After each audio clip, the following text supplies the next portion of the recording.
Hi everyone, it's Amy here from the blog I Think Therefore I Teach. Welcome to your next philosophy instalment. It's been a while since I've done a philosophy video and this one is going to be on the nature of God. Now, I have to confess I have always avoided doing videos on this topic because it's so hard. But then that's what these videos are meant to be for, is to help you with the topics that are hard. So I will do my very best to explain this virtually. It is so much easier to explain it in the classroom, hence why I always avoid this one in lockdown as well. But let's give it a go, and hopefully this will answer a few of those questions you have about this topic. I must also add at this point that this is by far my favourite topic. I love teaching the nature of God or the attributes of God because it's what I class as proper philosophy. This is proper philosophy. So I often find with my students they either love or they hate this, and chances are you will be the same. You will either love this topic or you will hate this topic, but hopefully I might be able to convince a few of you out there that are currently hating the topic as to why it is just brilliant. It is also that topic that will get you the A stars. This is the topic that will get you those top marks. So let's get cracking. I might do this in 2 videos, depends if I have the strength to do it all in one go, so we'll see.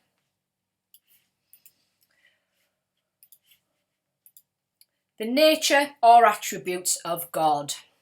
We start with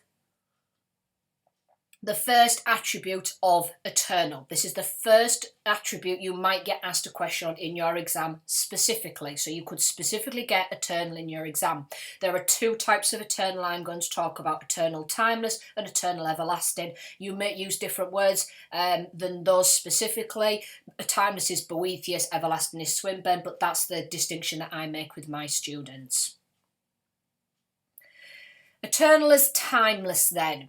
A good way to, when you're writing your introductions, is to make it clear to the examiner who you are adding or who you are linking to each of the words. So timeless is Boethius, everlasting is Swinburne. It's important that you make it clear to the examiner, if you use a word or phrase, who you are talking about or what argument you're talking about. So don't just say eternal, eternal, eternal. Talk about eternal, timeless, eternal, everlasting. It makes it clear to the examiner the different understandings of eternal. This is the idea that God exists outside of time, no beginning and no end. It links the biblical passage found in Isaiah, who inhabits eternity, whose name is holy. Nicholas Wolterstorff. Wolterstorff is a name that crops up quite often on this PowerPoint, but pretty much nowhere else on the spec. He points out that a timeless God is not just from the influence of classical philosophy. So if you remember your Plato back in the good old days and his World of Forms, WOF, World of Forms, it's not just based on those influences. So obviously the World of Forms is separate and eternal, transcends our world, etc. He said that a timeless God has also got to be different from our experience. We are part of time. God is separate from time. He is the one-liner king. His quotes are brilliant. I really like his quotes. So he says, "For humans, the gnawing of time bites all." Love that quote. It's, for me, I get my students to talk about and share with me what they think of when they hear the word gnawing. I think of like a dog gnawing on a bone, and basically that's what time is doing to us. It's gnawing away at us. We are being gnawed away by time, and God is separate from that. God is not gnawed away by time. God is not bitten by time. We welcome in at this point Boethius. A student quite a few years ago named her cat Boethius because she liked the name so much. I think that's quite fitting. In Book 5 or Chapter 5 of the Consolation of Philosophy. Now the title of this book is brilliant and I will come back to this later on. But basically do try and read a little bit of the Consolation of Philosophy, purely because it's the hardest book I have ever tried to read. I print out chapter 5 and 6 for my students to have a go at reading. It is so unbelievably complicated, but it gives you an idea of what I'm trying to make simpler here. It gives you an idea of the context of what he is writing and why he's wrote it. So it does help put everything in place, and being able to quote the original text text is, of course, A star all over it. Let me give you a bit of background history. Boethius at this point was in prison. He was going to be executed, I think, for heresies, and so he wrote this book. Philosophy is his lady companion. So Boethius created an imaginary friend. He called her Lady Philosophy, and she's consoling him, hence the consolation. She's consoling Boethius in prison. And so you're all thinking, well, Boethius is getting consoled by Lady Philosophy. No. Boethius is not bothered about anything like that. He has been consoled over the problem of how can God be all-loving, all-knowing, all-powerful, all-seeing, and humans still have free will. That was what Boethius was being consoled over. How can God have the classical theistic attributes and we have free will? And so that's what Book 5 focuses on, is how she consoles him through this unbelievable problem that he has. I think the unbelievable problem he has is that he's about to be put to death, but no, that's what he decided to write about. God does not experience past, present or future, but all of time is present to God at the same time. God does not exist in time, and so he says, a quote from Boethius is, time or eternity is the whole, simultaneous and perfect possession of unending life. And I'm going to draw a picture in a second to help you try and work out what this means. I think actually I will do that now. So let's just hop. So I get my students to physically demonstrate this, and I also draw this on the board. So let me give it a go. Basically, the way that I remember or think of, no, I don't want that shape. How I think of it is like this. That's God.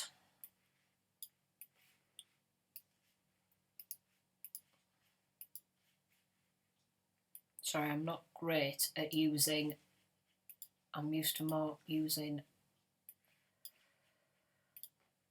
my Microsoft rather than my Mac.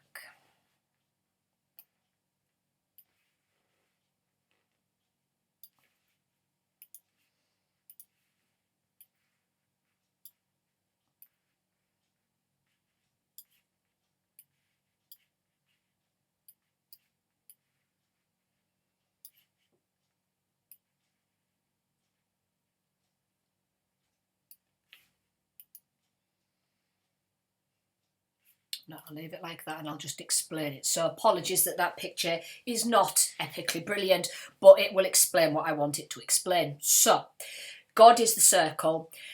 The line at the bottom, so this line is time, past, present and future. This is a linear understanding of time from our perspective. We experience time as a line. We experience the past, then the present, then the future. We cannot go back in time and it cannot go backwards and forwards. It is linear and we follow it along.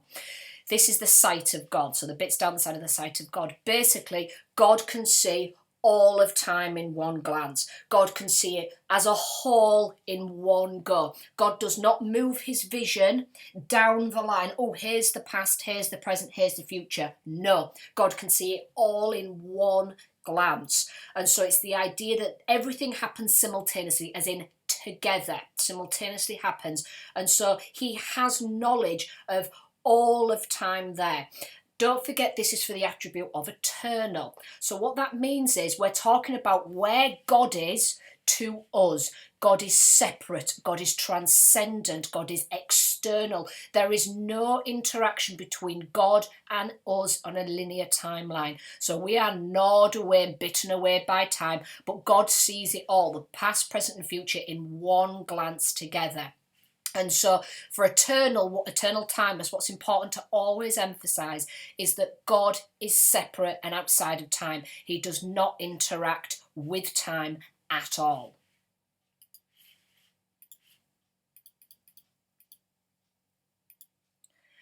All time is present to God simultaneously. So that one glance, simultaneous, all at the same time. It's the whole of time. I always think of whole as a circle. It's the whole of time. And this is perfect possession of unending life. It's unending life because it's all at the same time, simultaneous, and he has perfect possession over that. So the example I give to my students, and if you wish to use this example, please feel free, but make sure you explain it. It's like watching a film and seeing the opening titles and the credits in one glance. So it's like when you go on to scene selection, if you could see the whole film in one go on scene selection, you've got the whole film there. It's all at the same time, all in one glance. You can see the beginning and the end of the film at the same time. That's how God sees time when he's eternal. He's outside of time. He's separate. He transcends time. And so he doesn't experience time like what we do. It's just present in one go. We then bring Augustine and Aquinas in to support Boethius. The way I teach my students is keep the oldies together. So the oldies are your Augustine, your Aquinas, your Descartes, people like that. So it's your oldies stick with Boethius, your newbies or people that are still alive or just died, your Swinburnes, your Walterstoffs, they stick together on the other side. So it's an easy way of remembering who goes where. Augustine says that if God questioned, first of all, if God made the world at a particular point in time, what was God be doing before this? And he answers it by saying the Bible indicates a timeless God who chose to create day and night, who is separate from this. So he created but remains separate. So there's no before or after time because there is no time for God. God created time for us, the linear time passing. God created that for us. So there was no before or after for God. That is only existing for us.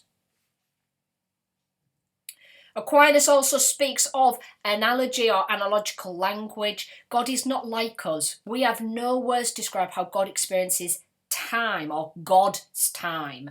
So everything we say is just comparing similar things but not actually reality of God.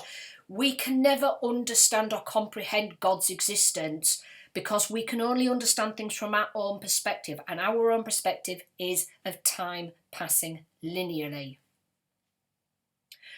Aquinas agrees with Boethius and he says eternity exists as a simultaneous whole and time does not. So if you go back to the picture, time. So when Aquinas talks about the simultaneous whole and time does not, time is not a simultaneous whole. Time is a timeline. Time is linear. It's straight. And so this is not the whole of time in one go. This is not, when you think of what he means by exists as a simultaneous whole, he means that God sees all of this as a whole. Whereas for us, time is not like that. Time is linear.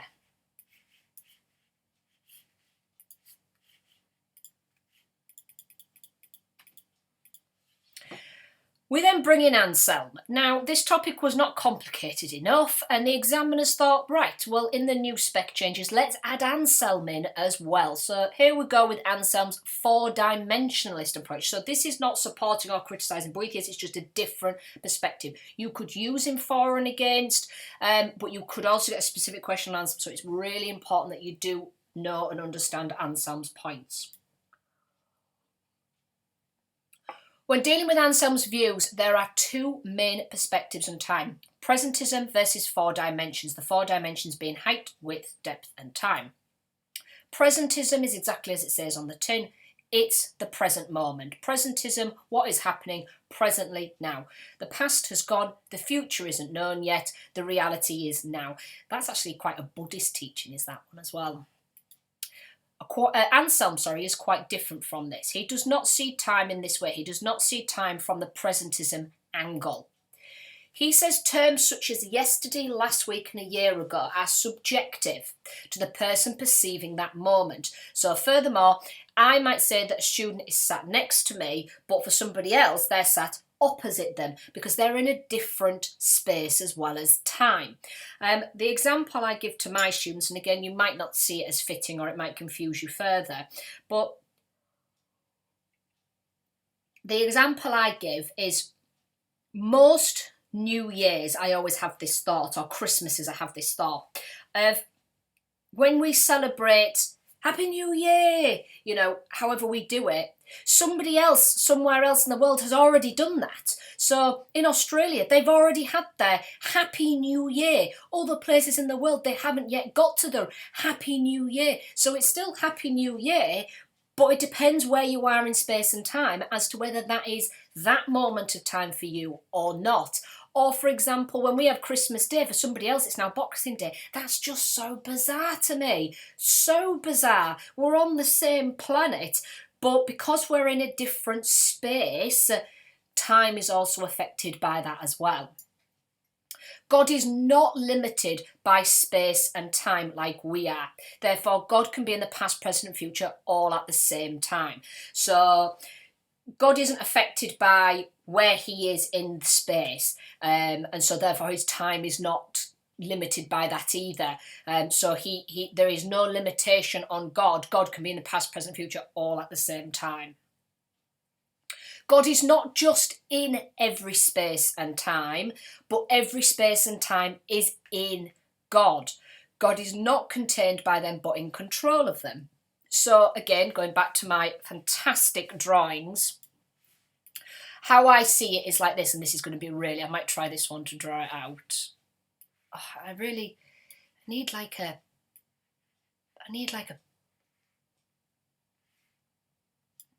sorry folks, I need like just a pen.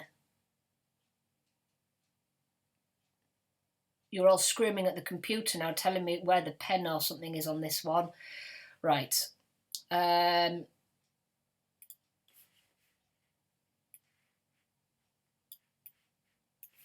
I think, when I think of Boethius, sorry, not Boethius, when I think of Anselm's argument, I think of it like this. See if you can guess where I'm going as I draw it.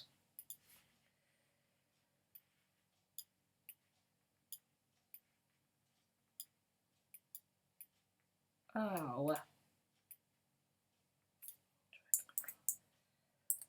That works.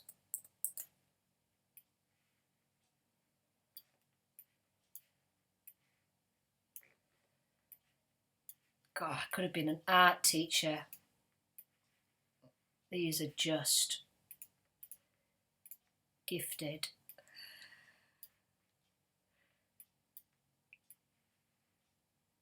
Right, there we go. So this is God, believe it or not.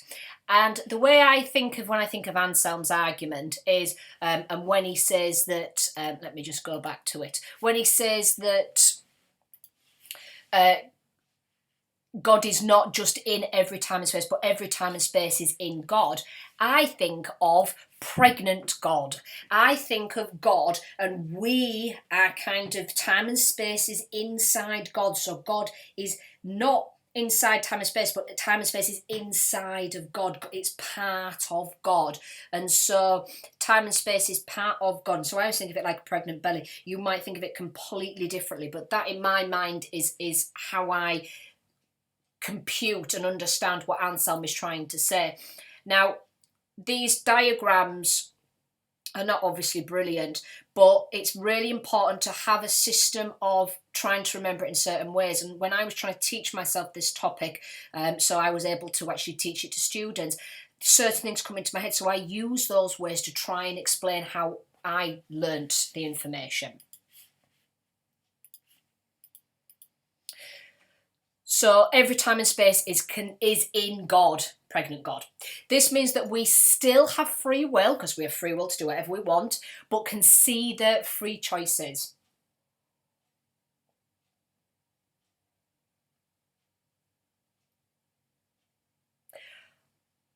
Okay, sorry about that. I've just had a complete coughing fit, not COVID related, but I've chopped it out because I didn't think you'd want to watch that. So, just as we've said, time and space is actually in God, pregnant God, whereas God is not inside every time and space, it's inside God.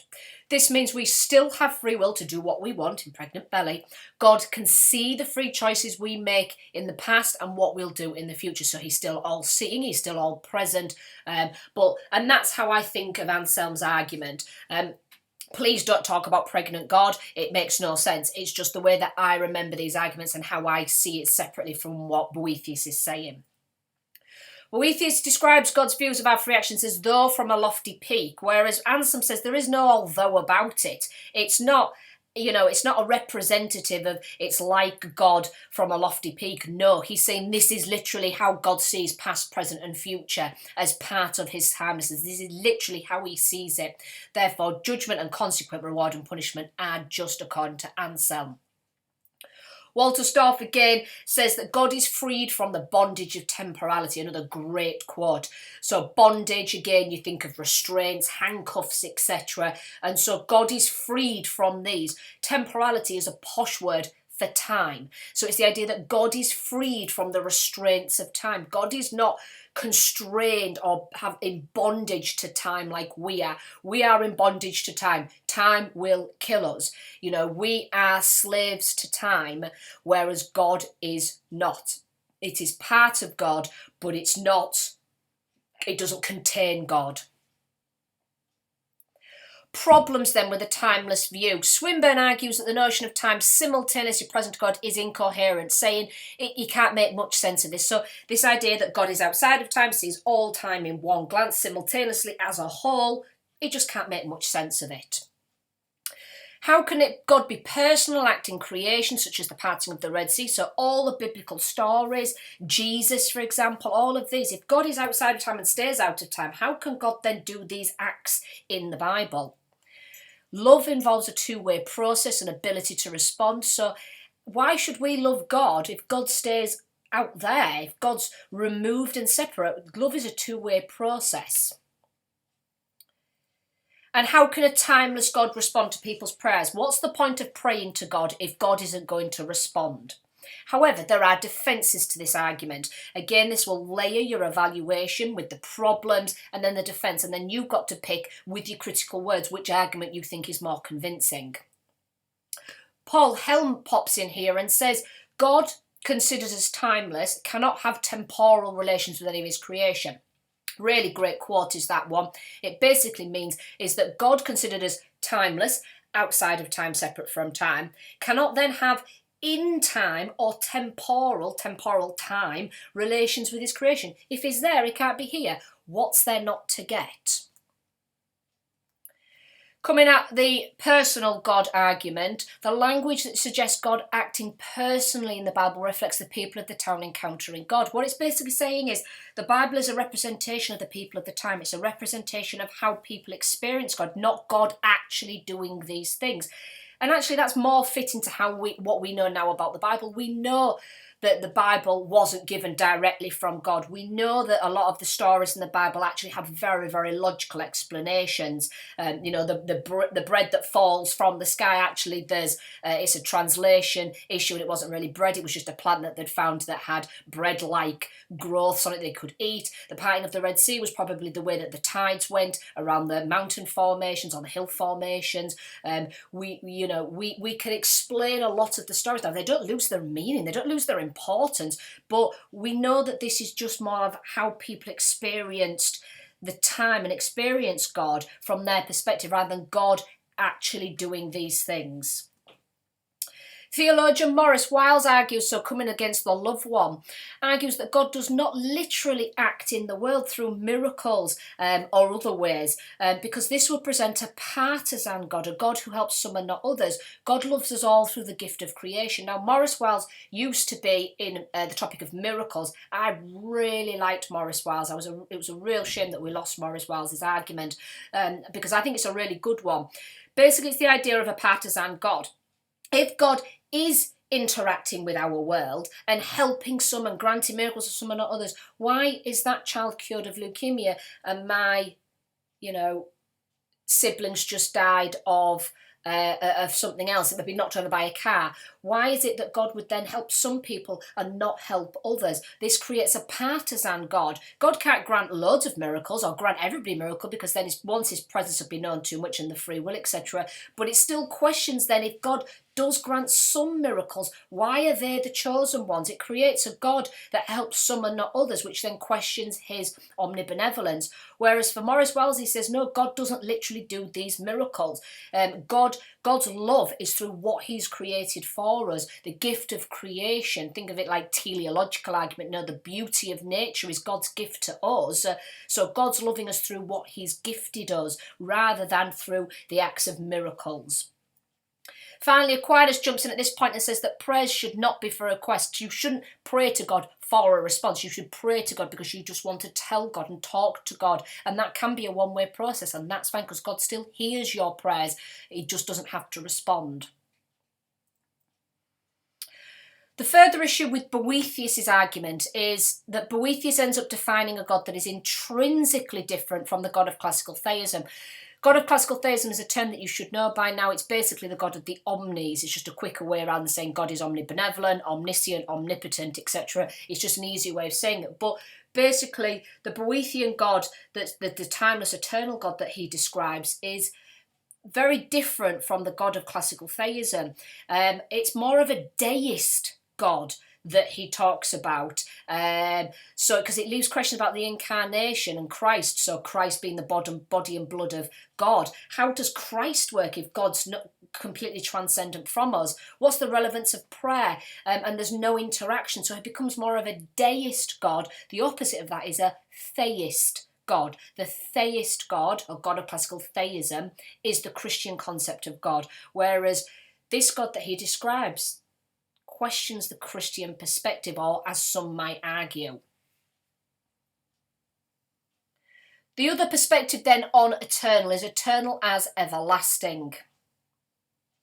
One solution to the problems raised by God's eternal nature is God is everlasting. God always exists and will always exist without end, but time passes for God. And so this supports a present and active God who answers prayers and grants miracles. And then, so this is Swinburne's argument. This is Swinburne's perspective. And he gives this quote. You don't have to remember all of this quote, but it's important to certainly remember part of it. God knows the events of AD 1995. He wrote this in 1995. Unless it means he exists in 1995 and knows in 1995 what is happening. Hence, I prefer that understanding of God being eternal as being everlasting than as is being timeless. So let me go back to my drawings and show you what I think of when I think of Swinburne's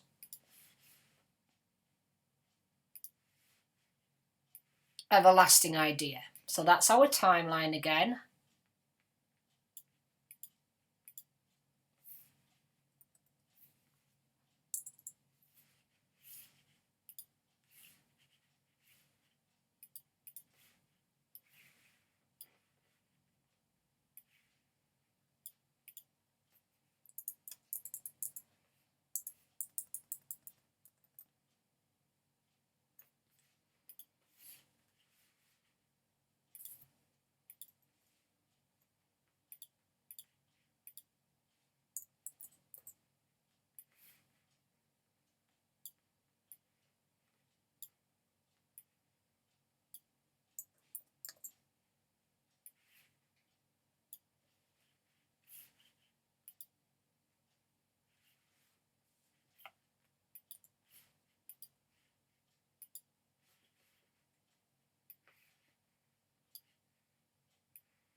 I really wish I knew how to do a squiggly line on this.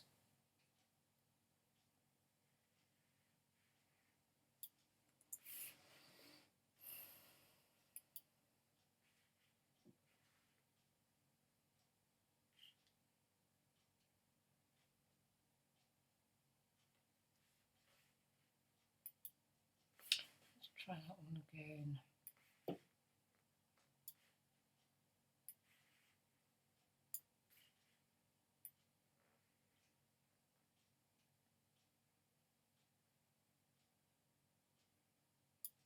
All right, you're going to have to use your own imagination for this one. I apologise, I am no good when it comes to using a Mac.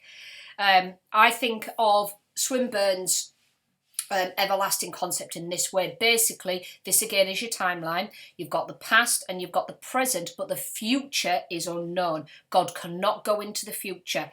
So this line represents God, and if I could have done it, I'd have done it in and out and up and down through time.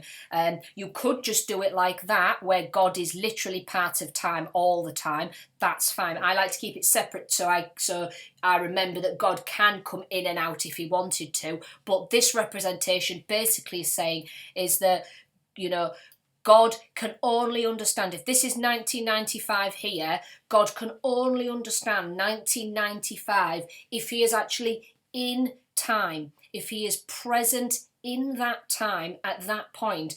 Can he understand what is actually happening in 1995? So this is the idea that God is in time with us, and he can come in and out of time as he wishes, or he can stay in time the whole time, but he does not know the future, and so God is part of time according to Swinburne's perspective. So this supports the idea that he will always exist without beginning and end, but God has a concept of time. God is with that timeline with us. It supports a present and active God answering prayers. And so again, like I've said, this 1995. So when it comes to this perspective, understanding eternal as being everlasting rather than his being timeless, therefore, an everlasting God fits more satisfactory with God as revealed in the Bible. This shows a God that knows what's happening in the Bible, is interacting in things in the Bible because he's there in the Bible.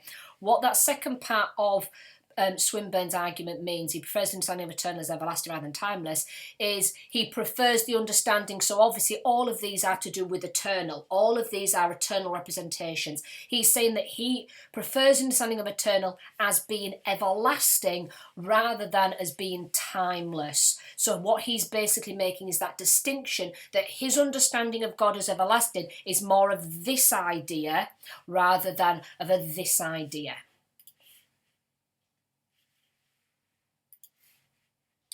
Walter Storff also agrees with Swinburne. So Walter Storff, yes, had the quotes in the previous slides, but he does not support Boethius. Yes, he had the knowing of time by its own, the bondage of temporality, and the idea that it's separate from the classical theistic concept of God, that God's eternal nature is not just based on these, has to be separate from us. He's not supporting it, he was just quoting bits of relevance for the earlier bits. Walter Storff supports it here. This is what Walter Storff supports. He says the only way to understand some of God's actions in the Bible is to see them as responses to humans' free choice, such as the 10 plagues, to human beings' behaviour and time passing. So what he's arguing is the Bible does show that God has an awareness of time. God knows when to act, what has happened. He knows what we've picked and what we've decided, and then how to respond. And so it's those actions that should say to Walter Storff that God is in time, God is aware of what's going on. And so when it comes to the 10 plagues as an example, obviously the 10 plagues, burning bush, Moses, please go and set the Israelites free, go to Egypt. Moses goes to Egypt, goes to the Pharaoh and says, let my people go. And the Pharaoh laughs in his face and goes, I don't think so. And so, Moses warns and says, bad things will happen if you don't. And so then the 10 plagues carry on. So after each plague, Moses goes back and says, please, Pharaoh, please let my people go. Otherwise, these plagues will continue. The Pharaoh says no, then God responds. So it shows that each time God just doesn't smite him at the beginning and go, I already know the Pharaoh's going to say no, so I'm just going to get rid of him now. No, every time there's a plague is in response to the Pharaoh's free choice to say no. He's then punished for that choice, so people question the free will, etc. But it's the idea that, like with anything, you give somebody a chance. If they do it wrong, punishment comes in. The punishment was the plagues. Walter Storff also argues that you cannot criticise an everlasting God for not knowing the events of the future, because God's omniscience, all-seeing, omniscience, omniscience, all-knowing, only includes knowing what has happened. The future has not yet happened, therefore God does not need to know it. God only needs to know the things that have happened and are happening. The future is unknown, therefore God does not need to know it. This does not minimise or cut down his omniscience, because the future is not something that God needs to know, because it's a nothing yet. The future as it is does not yet exist, therefore it's illogical to assume that God should know it. So once again, he is saying that God is in time, he's everlasting, so he's eternal nature, he has no beginning and no end, he lives forever, etc. But he's part of time, and he's part of time because then he can respond to the things that we do in time, is personal interacting, but does not know the future. This is not a lack of omniscience, it's because the future is unknown and therefore God does not need to know it. We then come to the philosophical problems. Now, this could be the way that your exam is questioned and worded. The philosophical problems means what problems arise with this topic. What are the problems in the philosophy? So basically it's when you raise questions, you could answer them, but they could be rhetorical. But it's just really where you pose issues with what we're talking about here. So the issues that come about with an eternal timeless God, so the Boethian concept, first of all, it does support an omniscient God. God has all knowledge of time, all time, one glance, simultaneous, whole. He's all powerful, he's created time and remains separate from it. He's perfect, he's not limited by time, he's not constrained by time. He's immutable, meaning unchanging. He's not changed by time, by us. But it does question God's omnibenevolence. If God's not present in time, then can he really love us? Can he show us love if there's no interaction there? Also, it shows God isn't, or questions God's personal nature. God can answer prayers, grant miracles. Why did God create us at all if he's going to remain completely separate from us? The philosophical problems then of everlasting, it supports God's omnibenevolence. God is active in our human lives, he's personal, but it questions omniscience. If God does not know the future, can God be all-knowing? So can God be all-knowing if God does not know the future? Immutable, if time and humans change God, because obviously when God comes in and he responds to our actions, that response will have to change God. So he can't be immutable. But can he then still be perfect? So every time God responds to us and changes slightly because of us, can God still be perfect? Is God limited by time because he can't go into the future, so does time limit him? And so you wouldn't put all of these in one go. You would interweave them into your arguments. You'd interweave them into what you're saying. You would pause them at certain points and maybe counter them. So it's a good way of discussing the two different points of view, in that it's a problem for eternal but not a problem. So it's a problem for timeless but it's not a problem for everlasting, and vice versa. So this is what gets your discussion going, your evaluation. And the best thing for you to do is to pick a team. Whose argument is more convincing? From where you are and when you're learning this, how do you see God? Don't say you're an atheist and you don't believe in God. That's beside the point. If you were to believe in God, which God fits more likely? A God that is separate, powerful, outside of time and sees time in one glance but remains transcendent from it? Or a God that is here in time, interacting and can come and go but does not know the future? The final thing I get my students to do at this section is to look at the Deuteronomy quote, Deuteronomy 33:27. The eternal God is your refuge, and underneath are the everlasting arms. And this is the first bit of essay writing I get them to practice, is based on this. So this can be interpreted in three ways: that God is both timeless and everlasting, that God is just timeless, or God is just everlasting. And so I get my students to start to write down their perspectives. Refuge, I think of a house. Like if you were a refugee, you're given safe haven, a safe house. Underneath are the everlasting arms, so the arms hugging you. And so the question is, when you look at God's eternal nature, do you see refuge as outside and eternal arms as inside? So therefore that's both. Do you just see it as both? God is the refuge outside of time and the everlasting arms are basically outside of time as well. So a timeless idea. Or do you see them both as the refuge and the arms are inside of time? So how do you see it? What is your interpretation? You cannot get this interpretation wrong. It's a great quote to use at the beginning of an essay to really lay out your argument and how you view both of these perspectives. Is God in time or not? Is God removed from time, separate and stays there? Or does God know time, knows what's happening in time, interacts in time, but only knows the time at where we are at this current point? That's your big question. And then finally, I get my students to get off the fence. Are you Team Boethius or Team Swinburne? Do you think Boethius' ideas of a time scale, including Anselm's view, work, or is Swinburne's concept everlasting more convincing? So I get them to write half a page, 3/4 of a page, where they just basically put out their views. Which one works? Why does one work and the other one not work? Why does one avoid the problems the other one therefore does a better argument? What is your perspective at this point? Are you Team Boethius or Team Swinburne? And again, it's so important that you establish these views straight away. Right, I'm going to caffeinate before I go into omnipotence and then omniscience, because I need lots of strength for omniscience. So I'm going to bank it there for now, but please do stay tuned for further instalments, so part 2 of Nature of God. So this one has just been on Eternal, but hopefully you've found it useful. Please give me a thumbs up if you do. Post any questions below that anything that you'd like me to explain in more detail or better. Thank you for your patience while I drew out those diagrams, which really did not work, but hopefully you've given you a bit of an idea. And don't forget to subscribe as well, and then you never miss out on a video.